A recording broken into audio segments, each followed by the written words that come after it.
अखिलेश जी ने भी कहा कि जिन लोगों से दूरियां थी अब हमारे साथ हैं। नहीं हम तो नहीं मानते कि कभी अखिलेश जी से दूरी रही होगी। विचारधारा से कहीं थोड़ा 19-20 हो सकता है, बाकी जो है राजनीतिक लंबा समय हम लोगों ने समाजवादी के साथ दिया, ऐसा नहीं है, कोई दूरी नहीं रही। कोई राजनीति में थोड़ा होता है कि साहब जो है व्यक्तिगत वो थोड़ा है राजनीति। ये भी खबर निकल के आई कि जनसत्ता समर्थक अब मिर्जापुर भी जाएंगे, इसमें क्या सच्चाई इसके बारे में हमें कोई राष्ट्रीय, क्योंकि हम पदाधिकारी पार्टी के कार्यकर्ता हैं, सदस्य हैं पार्टी के, तो इस हमें तो कोई जानकारी नहीं कि राष्ट्रीय अध्यक्ष जी ने ऐसा कोई निर्देश हमको नहीं किया है। सेवक चुन सकते हैं और संविधान में स्पष्ट लिखा हुआ है कि लोकसभा जनसेवक, विधानसभा जनसेवक, 5 साल के लिए आप सेवक चुनने जा रहे हैं। आप कह रहे हैं राजा चुन रहे हैं, राजाओं से इतनी नफरत क्यों? अगर इतनी नफरत है तो आप भगवान श्री राम को क्यों मानते हैं? नमस्कार, लाइव प्रतापगढ़ में आपका स्वागत है। मैं दुर्गेश। दोस्तों, इस समय प्रतापगढ़ में और प्रतापगढ़ में प्रताप सदन जो कि जनसत्ता दल का कार्यालय है, आज अखिलेश यादव जी की रैली हुई। रैली में जो है वो हजारों जनसत्ता दल के समर्थक कार्यकर्ता शामिल थे। हमारे साथ जो है वो बातचीत करने के लिए MLC अक्षय प्रताप सिंह जी हैं। इनसे जानने की कोशिश करेंगे कि आखिर राजा भैया अगर न्यूट्रल हैं, ना तो बीजेपी को समर्थन किया ना तो सपा को, तो जनसत्ता दल के समर्थक आज हजारों की संख्या में जो है वो जाने का क्या मतलब है, और SP पटेल के समर्थन में बड़े पैमाने पे तैयारियां चल रही हैं। और खबर तो ये भी है कि सीधे तौर पर अक्षय प्रताप सिंह जी भी जो है वो समाजवादी पार्टी के समर्थन में जो है प्रचार कर रहे हैं। क्या कुछ सच्चाई है, और जानने की कोशिश करेंगे कि आखिर क्या देखते हैं प्रतापगढ़ में वर्तमान भाजपा सांसद के खिलाफ कितना विरोध देखते हैं। भैया, सबसे पहला सवाल ये है कि आज अखिलेश जी की रैली हुई, रैली की बात क्या देखते हैं? अखिलेश जी मन से नारे भी लगे, राजा भैया के, अखिलेश जी के नारे लगे, इस पर क्या कहेंगे कि अब सब कुछ ठीक है? देखिए, ऐसा है कि आप जैसा कि आप जानते हैं कि हमारे राष्ट्रीय अध्यक्ष जी ने सबको फ्री कर दिया है, लेकिन फ्री भी किया और साथ में ये भी कहा कि प्रतापगढ़ के उसमें सम्मान में, प्रतापगढ़ के उसमें आप लोग बहुत ही निष्पक्ष होकर वोट डालिए। तो लोगों को लगा कि साहब जो सांसद हैं उन्होंने काम नहीं किया, लिहाजा जो है सारे लोग कार्यकर्ता जो है, कोई राजा भैया का तरफ से वो थोड़ा है। अब कार्यकर्ताओं ने तय करके समर्थन दिया, यार कार्यकर्ता समाजवादी पार्टी के ज़्यादा पक्ष में जा रहे हैं, इसके लिए हम जरूर जिम्मेदार हैं।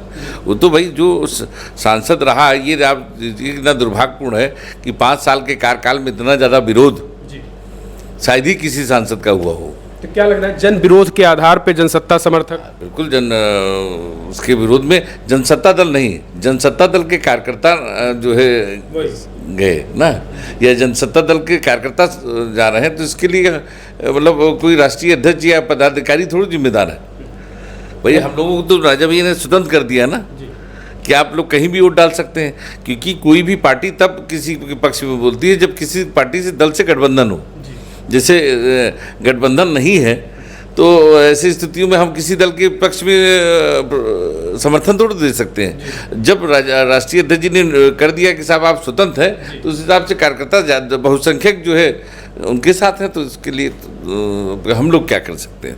ये आप सही करें, लेकिन हजारों की संख्या में कार्यकर्ता गए भी थे और मन से राजा भैया अखिलेश जी के नारे भी लगे। तो क्या लग रहा है अब वो दूरियां जो है सपा से लगभग खत्म हो चुकी हैं पूरी तरीके से? राजनीति में किसी से दूरियां नहीं हुआ करती हैं। हम एक दल हैं, हमसे हर दल से बात होती रहती है, हर दल से होता रहता है। हमारी किसी से अब राजनीति में ये नहीं होता कि जो है आप इनसे दूरी उनसे दूरी, ऐसी कोई बात नहीं है। राजनीति में सबसे संबंध होता है, सबसे बातचीत होती है, सबसे सारी चीज़ें होती हैं। समय पे स्थितियाँ होती हैं जो किस दल के साथ हैं, क्या है वो तो अलग बात है। क्योंकि अखिलेश जी ने भी कहा कि जिन लोगों से दूरियां थी अब हमारे साथ हैं। नहीं, हम तो नहीं मानते कि कभी अखिलेश जी से दूरी रही होगी। विचारधारा से कहीं थोड़ा 19-20 हो सकता है, बाकी जो है राजनीतिक लंबा समय हम लोगों ने समाजवादी के साथ दिया, ऐसा नहीं है, कोई दूरी नहीं रही। कोई राजनीति में थोड़ा होता है कि साहब जो है व्यक्तिगत वो थोड़ा है, राजनीति जो है पर्सनल थोड़ा है। भाजपा नेताओं के या कहे प्रत्याशियों की भी बयान आ रहा, आपने अनुप्रिया पटेल का देखा जो बयान था, ये दुर्भाग्यपूर्ण है। जिस तरीके से उन्होंने चाहे वो कुंडा में बोला हो। आप ये बताइए कि हमारा देश का जो संविधान है, संविधान ये कहता है कि आप देश आज़ाद होने के बाद क्या मिला आम जनता को? एक मताधिकार मिला। अपने मत से 5 साल के लिए अपना आप सेवक चुन सकते हैं, और संविधान में स्पष्ट लिखा हुआ है कि लोकसभा जनसेवक, विधानसभा जनसेवक, 5 साल के लिए आप सेवक चुनने जा रहे हैं। आप कह रहे हैं राजा चुन रहे हैं, राजाओं से इतनी नफरत क्यों?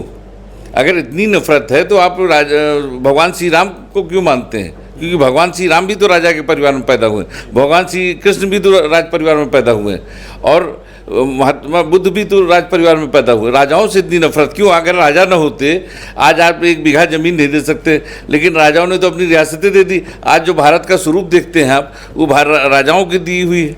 अगर राजाओं ने उस समय न माना होता, कहते साहब जिस तरह से आप आए थे उसी तरह स्वतंत्र करके जाइए, तो ये स्वरूप भारत का न होता। तो राजाओं ने तो जो किया है उनके योगदान को आप भूल जाते हैं।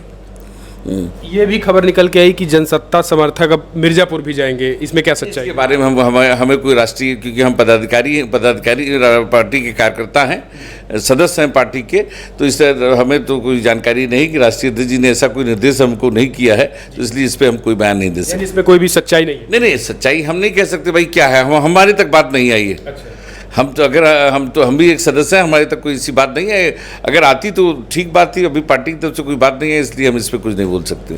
संगम लाल जी का भी एक बयान आया है, उनका कहना है कि जो है वो राजाओं के गढ़ में तेली समाज को नहीं चाहते हैं कि वो सांसद बने।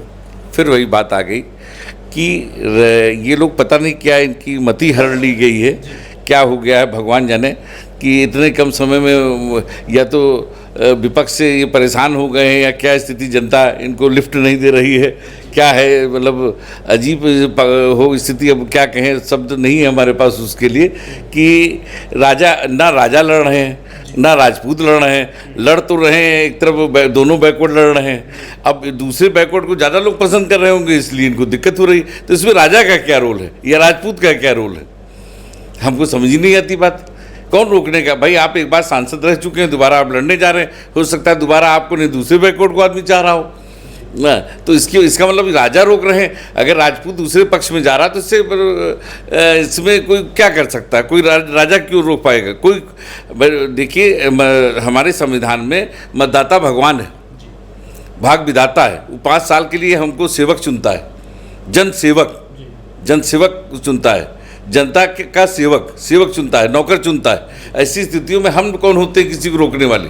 वो भाग विधाता हैं। और जनसत्ता दल का एक पदाधिकारी माला पहनने का काम नहीं करता, माला पहनाने का मतदाता को काम करता है ना। ये हमारी पार्टी का सिद्धांत है। तो हमारे भाग विधाता हैं, हम भाग विधाता को कैसे वो फैसला जो ले लेंगे। अब इस बार देखिए, हमारे राष्ट्रीय अध्यक्ष जी ने कहा कि हम मत उसको देंगे जो हमारे मतदाता कहेंगे। हर बार हमारे कहने से मतदाता वोट देते हैं, इस बार हम मतदाता के राय से वोट देंगे। तो उन्होंने मतदाताओं से पूछ के वो मतदान किया। तो मतदाता भगवान है, वो भाग विधाता है। आज पूरे देश में हमको माला पहनने को मिलता है, तो यहाँ के प्रतापगढ़ के लोगों की वजह से मिलता है। 7 बार हम 5 बार एमएलसी रहे, 1 बार एमपी रहे, तो प्रतापगढ़ के लोगों की वजह से रहे, प्रतापगढ़ के मतदाता भगवान की वजह से रहे, जो भी सम्मान हमको मिलता है। वर्तमान सांसद संगम लाल, क्या लग रहा है कि कितना विरोध आप देखते हैं प्रतापगढ़ में? कामकाज को लेकर क्या एनालिसिस करते हैं आप? आप चौथे स्तंभ में आप खुद ही समीक्षा कर लीजिए जाके, इसके बारे में हम क्या कह सकते हैं। चौथे स्तंभ हैं आप खुद ही जानकारी कर लीजिए, गांव लोगों से जाके घुस के गली चले जाइए, आप देखिए क्या उन्होंने किया है, आपको खुद समझ में आ जाएगा कि क्या उन्होंने किया है। और हम क्या उनकी समीक्षा करेंगे? जनता समीक्षा करेगी, हम कौन होते हैं उनकी समीक्षा करने वाले? और आने वाली 25 तारीख को जनता बता देगी कि काम की होगी तो जीत जाएगी, नहीं काम की होगी तो हार जाएंगे।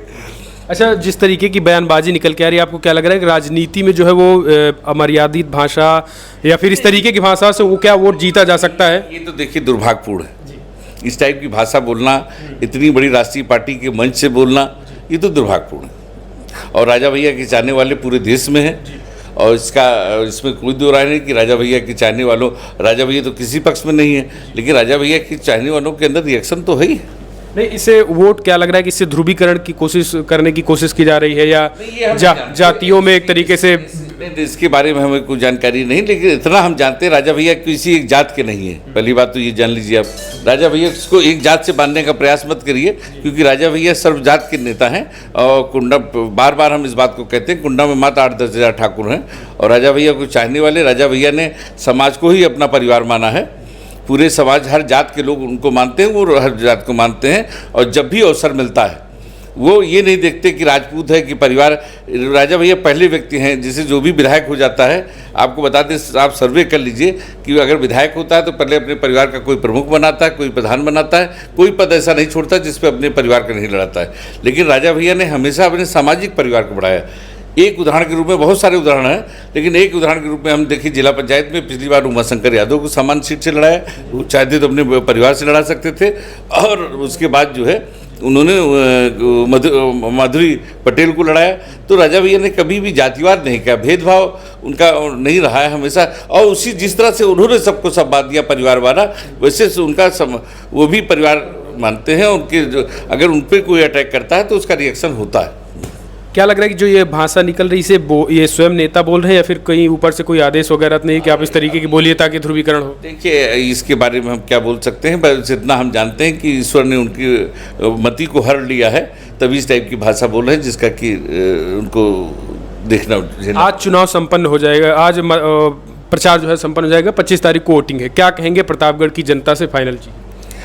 अब हमारा आपके माध्यम से यही है कि अच्छे सांसद अच्छे चुने। राजा भैया ने तो जो समर्थकों को भी ये है कि जो भी निर्णय लें वो, क्योंकि 5 साल के लिए सेवक चुनने जा रहे हैं, तो ऐसा सेवक चुने जो उनके सुख दुख में हमेशा हाजिर रहे। यानी अभी भी आप मानते हैं कि आपकी भी तरफ से आपकी तरफ से किसी को नहीं, आप जनता जनार्दन हमारे राष्ट्रीय अध्यक्ष जी ने निर्णय ले लिया है तो हम लोग भी उसी को मानते हैं। वोट देने जाएंगे तो अपने भी समर्थक से हम भी पूछ लेंगे किसको दिया जाए, हालांकि हम मतदान कर चुके हैं ना। और अभी हमने गांव-गांव बैठ के चर्चा भी, चौपाल भी लगाई और लोगों से चर्चा की। यही बात जो आपसे कह रहे हैं वही लोगों से हमने कहा कि ऐसे सांसद को चुनिए जो कि आपके सुख दुख में आ सके, कंधे में कंधा मिला के चल सके और अपने आप को सांसद नहीं सेवक मान के 5 साल आपकी सेवा करें। एक आखिरी सवाल, क्या लग रहा है कि अगर ओवरऑल देखा जाए तो केंद्र में किसकी सरकार देख रहे हैं? मोदी जी? इतने बड़े नेता हम नहीं हैं कि हम केंद्र की समीक्षा करें और प्रदेश विदेश में। हम प्रतापगढ़ देखें अगल बगल जिले में, तो इसके बारे में कोई टिप्पणी नहीं कर सकते। चलिए, तो देखिए ये एमएलसी अक्षय प्रताप सिंह जी थे। इनका साफ कहना है कि फिलहाल जनसत्ता समर्थक या कार्यकर्ता किसी को भी किसी तरीके की गाइडलाइन नहीं जारी है। सांसद के कामकाज के आधार पर वो मतदान करेंगे। अपने सुझाव दीजिए। अखिलेश यादव जी आए, कैसे देखते हैं? इस वीडियो में इतना ही। जय हिंद, जय भारत।